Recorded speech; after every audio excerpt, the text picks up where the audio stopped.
Hey guys, so here we are. We've got the propeller and spinner back on.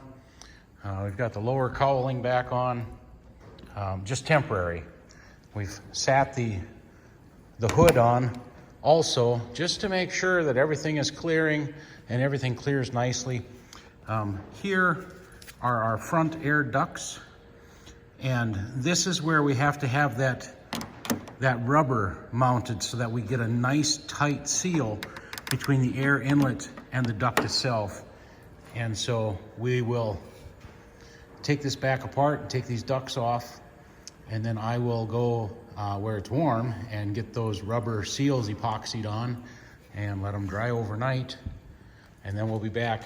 Just to give you an update on the carburetor, that turned out to be quite a little deal. It was very tough to get up in there after the fact. I did find that with a long enough Phillips screwdriver, I was able to get up in there to work on the carburetor. I was able to get the carburetor bowl off and found out that it was crystal clear, no contamination at all. And then I went ahead and ran some gas through to flush the lines and everything of anything that might have been in there. And in so doing, I managed to push the needle in seat. I pushed the needle out of the seat. So when I went to put the bowl back on, the float was binding, and so I reached back up in there with a screwdriver to tap the needle back into position, and instead of going back into position, it fell.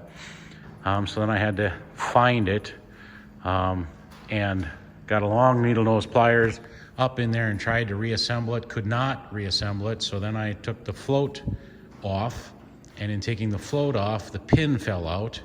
So I found the pin and got it all assembled and went to put it back together, and the pin fell out again.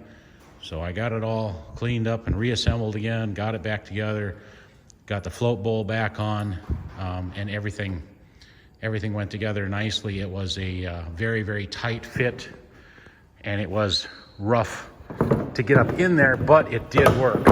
And I guess that's ultimately what it's all about. It did work. So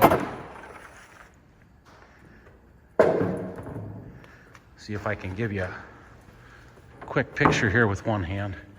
So here's my ducts sitting there ready to be bolted on, but we need to get those rubbers epoxied on first. Just kind of giving you an overview of what things are looking like. If you remember, I had to reposition this. I've got that epoxy in place, but I'm going to put a little extra fiberglass resin and stuff on there to reinforce that on both the outside and the inside of this duct. Everything else, I believe, is raring to go. Do a little bit of final wire hookup once I get these ducts complete, and I think we're ready for a test fire. Alrighty, talk to you later, guys.